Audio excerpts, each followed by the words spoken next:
ఒక చిన్న గ్రామంలో రామయ్య అనే ఒక రైతు ఉండేవాడు. అతను చాలా కష్టపడి పొలంలో పనిచేసేవాడు. కానీ ఫలితం మాత్రం చాలా తక్కువగా వస్తుండేది.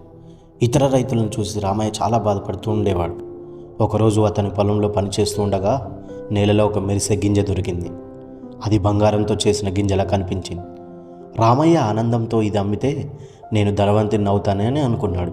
కానీ వెంటనే అతని మనసులో మరో ఆలోచన వచ్చింది. ఆ గింజను నాటితే ఏమవుతుందో చూద్దాం అనుకుని అతను ఆ బంగారపు గింజను తన పొలంలో నాటాడు. రోజులు గడిచాయి.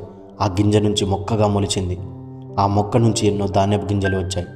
ఆ పంట అమ్మి రామయ్య మంచి ఆదాయం సంపాదించాడు. అప్పుడు రామయ్యకు అర్థమైంది, బంగారం కంటే కష్టం, ఓర్పు, తెలివైన ఆలోచన విలువైనదని అర్థమైంది. ఈ కథ యొక్క నీతి, కష్టం మరియు సహనం ఉంటే నిజమైన సంపద లభిస్తుంది. వట్టిగా పోకుండా జరంతా సబ్స్క్రైబ్ చేసుకోండి. Thank you.